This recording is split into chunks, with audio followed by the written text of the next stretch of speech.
guys, it's Sydney, and if there's one thing I know a lot about, it's shopping. In particular, getting good deals. And one of my favorite ways to get good deals is to haggle. The best place to haggle, in my opinion, is Chinatown, the mecca of flea markets. Now, of course, since there have been a few police raids, because, as we all know, knocking off products is illegal and wrong, Chinatown hasn't had as many products as they have in the past, and you have to try harder to get them.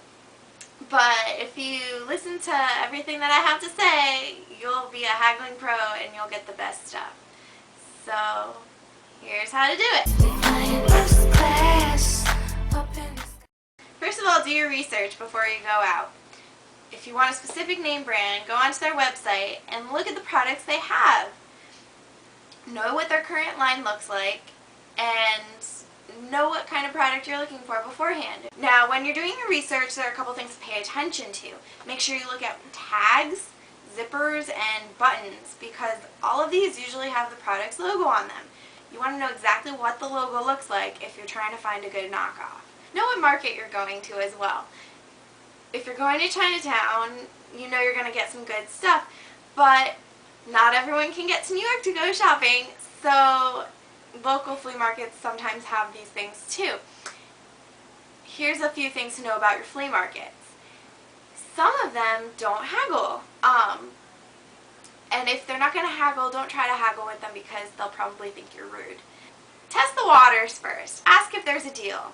Ask if maybe you buy two, they'll give you a discount. Or see if you can get them to drop the price a little bit by taking off the tax. Another thing to know about your flea market is whether or not they actually have real knockoffs. It's very easy to find a knockoff Coach purse that says G on it, or knockoff Chanel earrings that are just O's. Bang, bang. Well, beautiful and dirty. Ask for what you want. If the vendor tells you to follow them down the street, do not go. Chances are they'll most likely lead you into a basement or a hidden attic room. You don't want this. Once they take you into the secret room, chances are there are going to be a ton of purses and they'll all be great. However, this is kind of dangerous. For example, I had an experience one time when I went and followed a lady upstairs. Once I was in there, she got a call on her radio that the police, or as they called them, the PO, were in the building. I wasn't allowed to leave that room for 20 minutes, and I was stuck in there with these ladies trying to sell me counterfeit purses and my aunt who was freaking out. Not a good situation to be in.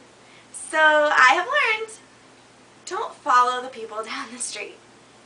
If they tell you to come into their shop and it has a back room, perfect. It's totally fine. Chances are the police aren't going to come get you, and here's where you're going to get the best deals.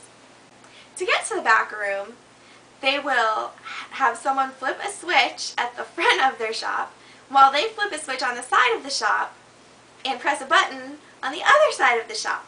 This will open a secret door. Once in that secret door, you'll probably be in an empty room.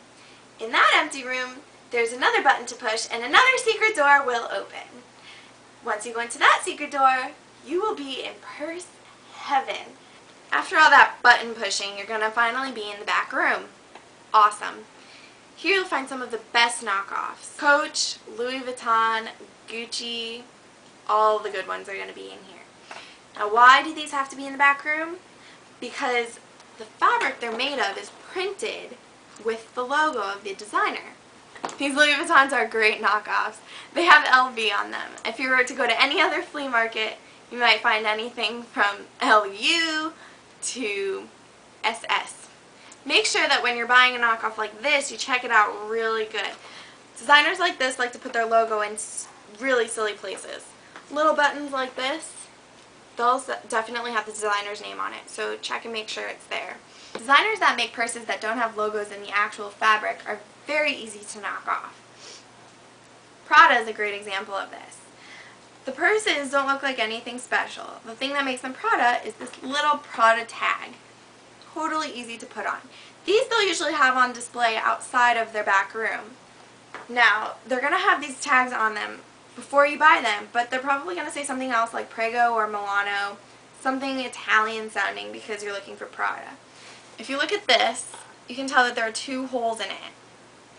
Here is where they pop off the plate that says either Prego or the other thing, and then they'll pop on this plate that says Prada. All these Prada tags will look exactly the same, so you'll know if it's a good knockoff because it's going to look just like the Prada one.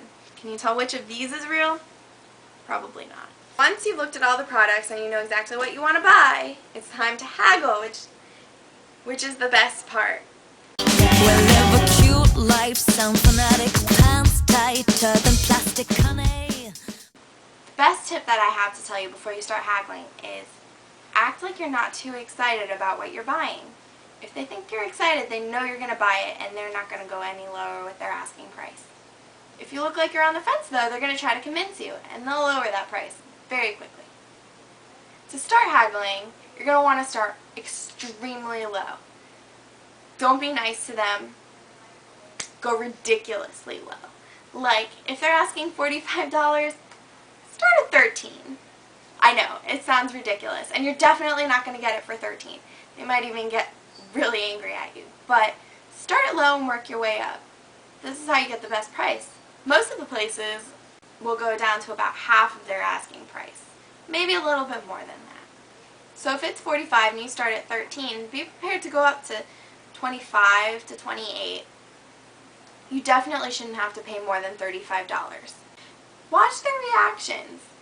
If they seem completely outraged and angry, back off a little bit because they might even kick you out. But if they seem like they're playing along with you, go ahead. If you tell them you're willing to pay $25 and they tell you that they can't sell it to you for $25 because they paid $25, that's a complete lie. Most of these bags are manufactured for about $5. Obviously they're trying to turn a profit, but remember, you're looking for deals here. So it doesn't matter if you're ridiculously low. You're never going to see these people again, so don't be ashamed to keep trying. Finally, Canal Street offers other things, like products that don't have labels on them. Some of these can be the best ones. This bag is a Marc Jacobs knockoff, but nowhere on it does it say Marc Jacobs. Typically, Marc Jacobs doesn't print his name on his leatherworks. It would be inside.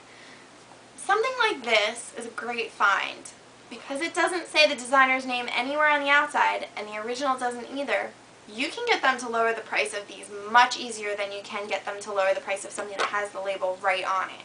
Once you've made your purchase, chances are they'll stick it in a black bag that you absolutely cannot see through. Humor them and keep it in that bag until you leave Canal Street.